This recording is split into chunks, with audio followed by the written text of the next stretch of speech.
South Africa once again finds itself engulfed in political turbulence as the ruling party faces yet another seismic shock. International authorities have issued a fresh arrest warrant targeting senior officials within the African National Congress, ANC, and the names involved are nothing short of startling. Verified sources from Interpol and diplomatic networks confirm that the warrant includes long-standing ANC heavyweight and former minister, Dr. Nkosazana Dlamini-Zuma. Alongside him, two other high-ranking party officials have also been named, though their identities remain closely guarded by investigators for security purposes. This development arrives amid intensifying global scrutiny over allegations of illicit financial flows, abuse of diplomatic privileges, and entrenched corruption allegedly sanctioned at the highest levels of South Africa's political elite. Reports indicate that the warrant, issued by a European judicial body, revolves around a sophisticated network of international contracts, kickbacks, and offshore accounts, transactions allegedly tied to government deals stretching back more than a decade. According to senior European prosecutors, nearly 1.2 billion in funds were secretly channeled through shell companies based in the Netherlands, Luxembourg, and Mauritius. These companies were reportedly connected to sealed entities directly implicated in the scandal. While investigations continue, insiders insist that the evidence trails left behind are too clear to ignore. Late last night, ANC leaders convened an emergency closed-door meeting in a desperate attempt to contain the escalating crisis. President Cyril Ramaphosa, already weakened by recent scandals and internal factional battles, was said to have left the gathering visibly shaken. He refused to take questions from the press as he departed the ANC's headquarters at Luthuli House.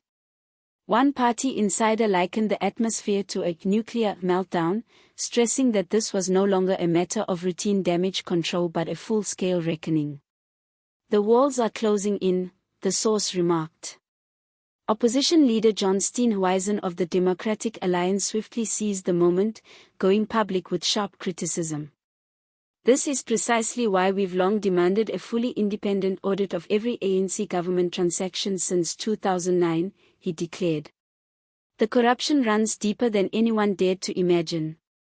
Although Dlamini-Zuma's allies dismissed the allegations as politically orchestrated attacks lacking any merit, analysts argue that the sheer pace and magnitude of international cooperation suggest a sweeping crackdown is underway. Multiple additional warrants are rumored to be in preparation, with speculation intensifying around several ministers and senior executives of state-owned enterprises.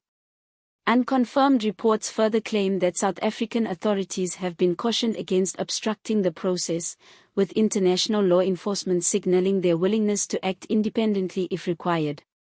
Among the public, frustration boiled over.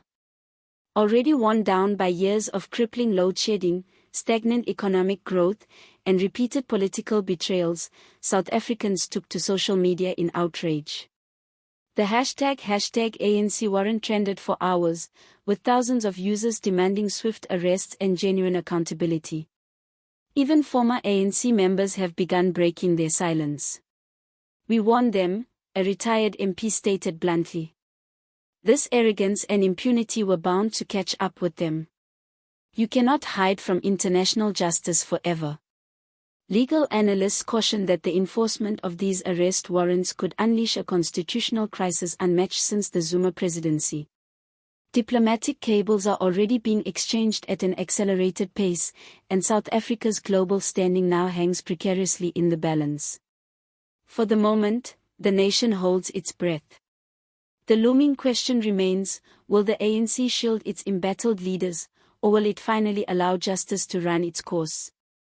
Stay tuned, this appears to be only the beginning.